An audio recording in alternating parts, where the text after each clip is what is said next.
Any street fights? A lot of street fights.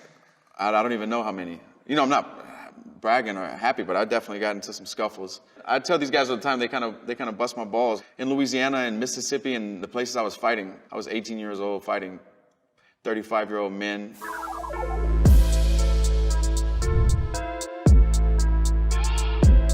Where I'm from in Lafayette, Louisiana, a lot of guys had tattoos before they were 14.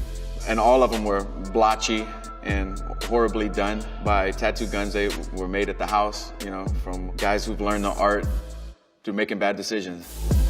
My grandfather was in the Navy, was kind of a rougher gentleman, and he had his chest, his legs, his arms. I mean, he's still alive, and he still is that guy, but first tattoo I ever got, I was 14 years old, but it was a D on my shoulder with some flames on it and a pair of dice underneath it. I got it done at a guy named Shorty's house. I don't even know his real name. A homemade tattoo gun. I'm not even sure why the dice and the flames. Yeah, I guess just being 14 years old, man.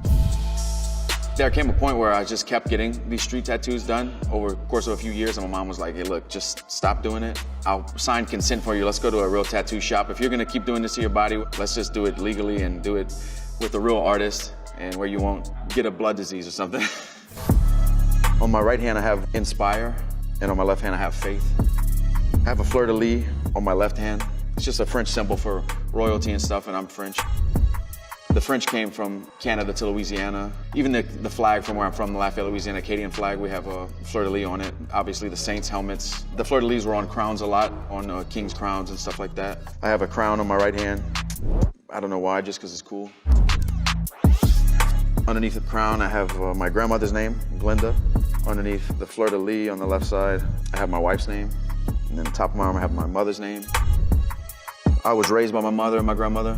I only have one tattoo that was done outside of Lafayette, Louisiana, and that's my daughter's name. I got that done in Florida when she was born. I have 4 women's names tattooed on me, you know. Like I said, I was raised by women, so that's just very powerful. Like, I never really planned any of this. It was just like in the moment. Whatever, like that week it came to me, I'm gonna get another tattoo, and I just did it. I have a dove here. I have a Louisiana outline here, the boot, and then I have a magnolia, which is like state flower. I filled the Louisiana in with that. I have a tiger here.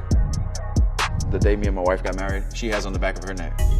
Blood bought, paid in full. I'm a Christian, like I'm forgiven for my sins. That's what that means. You know, everyone, like at the time of my life when I got it, I can go back and remember what was going on at that time. It's like a passport full of stamps, you know, of my life. We have a rose and rose petals falling. Fire, like a star scene.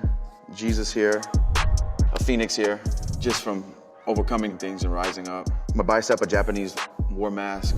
Oh, under here is a cover-up. These huge blocks, I used to have my area code, 337. I was just like, man, that's silly, and it was done really bad. And so I covered it up with this. Do you have any tattoo regrets? I have a huge cross on my thigh. It's like solid black, huge. It was homemade and it was done really bad, and it was like the only way to fix it was to just do it big and solid, you know? But it's cool, man, it's my story. I did like a tiger stripe print across my chest over my heart. We were thinking to put something in the middle, and we put the Bushido code, which is like Japanese for the way of the warrior. It means a lot of things, but just that lifestyle, you know, having a fighter's heart, you know, that's why I put it over my heart. I think I was always a fighter. I just had it in me my whole life, you know, and it got me into a lot of trouble.